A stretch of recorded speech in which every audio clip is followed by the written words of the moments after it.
चुनावी साल में जनता के बीच पहुंच रहे बिहार के नेताओं और मंत्रियों को इसी तरह जनता के गुस्से का सामना करना पड़ रहा है। कहीं मुर्दाबाद के नारे लग रहे हैं तो कहीं नेताजी को खदेड़ा जा रहा है। जनता के द्वारा साफ साफ मैसेज दिया जा रहा है कि काम नहीं किया तो अब जनता दरबार में नो एंट्री।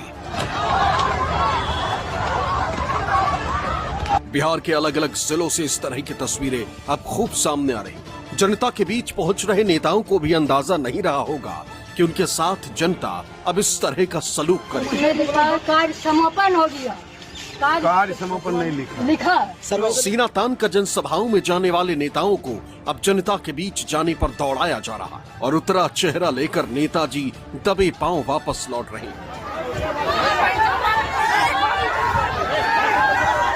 जिसने इन नेताओं के बीच डर पैदा कर दिया कि कहीं जनता के बीच जाने पर लेने के देने न पड़ जाए। चुनाव के बाद जिस जनता को ये नेता अपने पैरों की जूती समझते हैं, अब वही जनता इन्हें अपनी ताकत का एहसास करा रही और बहुत अच्छे से करा रही।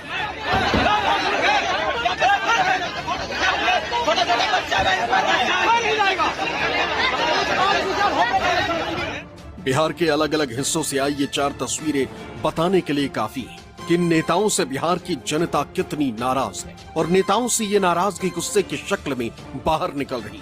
कहीं नेताजी को जनता ने उल्टे पांव दौड़ा दिया तो कहीं मंच पर ही नेताजी का विरोध शुरू हो गया। कोई नेता धोती उठाकर भागता दिखाई दिया तो किसी ने चुपचाप मौके से निकलने में अपनी भलाई समझी। कहीं नेताजी की गाड़ी पर पथराव हुआ तो कहीं नेताजी को बाइक पर सवार होकर भागना पड़ा। चुनाव के समय जिस जनता के आगे पीछे नेताजी घूमते हैं, अब उसी जनता से घबराकर अपने रास्ते अलग कर रहे हैं।